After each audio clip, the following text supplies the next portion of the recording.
because you know he didn't do it. Especially when the newspaper and the justices in cahoots against one person. They go and they take it and they run with it, and they will try you in the media before they even get you into the courtroom. And that's exactly what they did to John. All of them feel like he's innocent because a lot of them actually are older than me and have known John. Grew up with him, know him personally, actually better than I know him. So, I mean, some of them actually went to high school with John, know him on a very personal level. So, and have said the same thing. John didn't do it. John didn't do that. They went to his grandparents' house. They didn't ask his grandparents any questions. They didn't ask his brother. They didn't ask his mother. They didn't ask a neighbor. They don't want somebody to defend his. They obviously didn't ask him any questions, you know, and they still have yet to ask him any questions.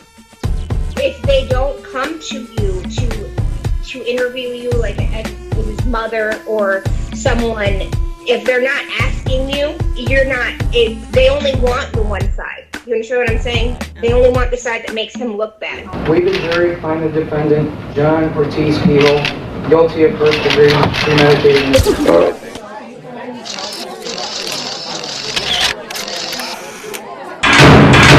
Hello. This is a prepaid debit call from John Kehoe. an inmate at the Michigan Department of Corrections, Muskegon Correctional Facility.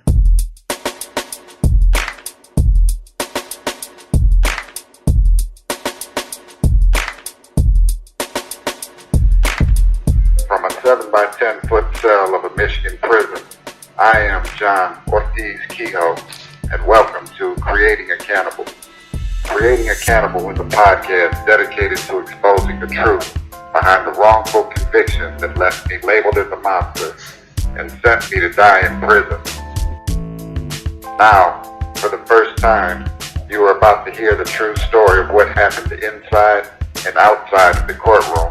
I'll reveal the names of witnesses who took the stand and tell you what they said. You'll find out who was actually involved and learn about the role they played in framing me for a crime I didn't commit. For 20 years, I was silenced by the concrete walls and razor wire that surrounds me. And for 20 years, the media ran with a one-sided version of this case. A version that is full of distorted evidence and outright lies. They gave you sensational headlines. But me, I'm giving you the truth.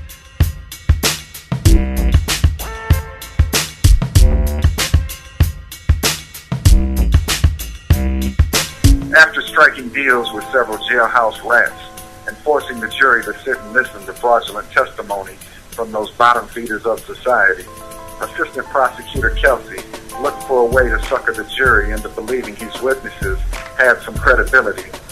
So he turned to the Michigan State Police Crime Lab and called a series of expert witnesses to the stand. He was hoping their explanation of the evidence would pass the jury scrutiny without having the experts actually comment on whether the evidence fit with Bill Brown's story of what happened. This is Creating a Cannibal, Episode 9, Experts and the Evidence. After presenting the testimony of Bill Brown and a cast of supporting witnesses, Assistant Prosecutor Kelsey was ready to roll out the physical evidence. One by one, a team of forensic investigators from the Michigan State Police Crime Lab were called to the witness stand for the purpose of explaining the evidence they collected and describing how it was found. First up was Detective Sergeant Gregory Michaud from the Crime Lab's Forensic Science Division. Detective Sergeant Gregory Michaud is qualified as an expert in latent fingerprint examination and comparison. Sergeant Michaud testified that he processed the Albion house for the presence of fingerprints. After conducting a thorough search of the house, Sergeant Michaud said he was only able to locate one fingerprint belonging to Bill Brown. The fingerprint was lifted from a bottle of blackberry brandy, found in the linen closet. Assistant Prosecutor Kelsey told the jury, the fingerprint proved Bill Brown's story was true. Laboratory scientist Amy Michaud was called to the witness stand next. Scientist Amy Michaud worked for the Trace Evidence Unit of the Michigan State Police Crime Lab. Scientist Michaud also described how she applied the chemical luminol throughout the Albion home, attempting to locate the presence of blood. Scientist Michaud testified that she observed a positive reaction from the luminol on the carpeting at the top of the basement stairway. Scientist Michaud said the shape of the reaction was in a round circular pattern, and was a perfect match with the bottom of a bucket found inside of the house. Assistant Prosecutor Kelsey told the jury that the stain on the carpeting must have come from the bottom of a bloody bucket. However, what Scientist Amy Michaud did not tell the jury was that luminol can also give false positive reactions to common household cleaning products containing bleach, and when further analysis was conducted on the carpeting, the test did not confirm the presence of blood. Following Scientist Michaud, laboratory scientist Heather Milch was called to the witness stand. Laboratory scientist Heather Milch worked as a serologist for the Michigan State Police Crime Lab. Her expertise is the science involving the characterization of biological fluids. Scientist Milch testified that she found one droplet of blood near a phone on a hallway wall. The droplet of blood was located on the wall, approximately 4 feet up from the floor. Scientist Milch told the jury that when the droplet of blood was analyzed, it was a positive match with Ms. Larner's DNA profile. When each of the experts were asked if their findings could prove how Ms. Larner died, or who was responsible for her death, each expert witness answered, no. And even though the team of crime scene investigators conducted a thorough search of key locations described in Bill Brown's story, not one investigator was able to find any evidence of the grisly crime scene Bill Brown spoke of. Furthermore, Assistant Prosecutor Kelsey also failed to disclose the results of every analysis conducted by his expert witnesses from the Michigan State Police Crime Lab. An electrical cord from a portable radio was recovered from the house in Albion. The cord was admitted into evidence by the prosecution. Bill Brown told the jury that John used the cord to strangle Ms. Larner. Unbeknownst to the jury, however, was that forensic specialist Heather Milch and fingerprint expert Gregory Michaud examined the alleged murder weapon, and they were unable to detect the presence of fingerprints, blood, or human tissue on the cord. In addition to processing the house in Albion for trace evidence, a team of investigators from the Michigan State Police Crime Lab also conducted an extensive search of the Brown family's lakeside property. Dr. Norman Sauer confirmed that he accompanied the team of investigators from the Michigan State Police Crime Lab during their search of the property. Dr. Norman Sauer is a certified forensic anthropologist whose specialization is human skeletal material. Dr. Sauer testified that he led the team of investigators during their excavation of the fire pit at the Browns family property. Dr. Sauer said the search resembled an archaeological dig, and it took his team 9 hours to methodically remove all of the debris from the fire pit and screen it. At the end of their search, the team was only able to uncover 8 tiny bone chips. Something very fishy also happened while the doctor and his team were excavating the fire pit. Dr. Sauer said that Russell Brown Sr. handed him a piece of bone that Russell Sr. claimed he found on the lake's shoreline. When Dr. Sauer was asked if anyone witnesses Russell Brown Sr. find the bone, Dr. Sauer said no. Nevertheless, it was Dr. Norman Sauer who was responsible for examining the specimens of bone that were collected from both the Browns' property and the house in Albion.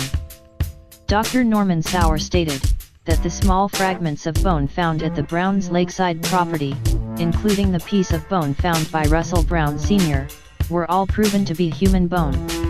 Dr. Norman Sauer continued his testimony by stating that the bone fragments found in the sump pump of the Albion home were not as likely to be human. After explaining his findings, Dr. Sauer was excused from the witness stand. And with the last of Assistant Prosecutor Kelsey's case presented to the jury, the prosecution rested.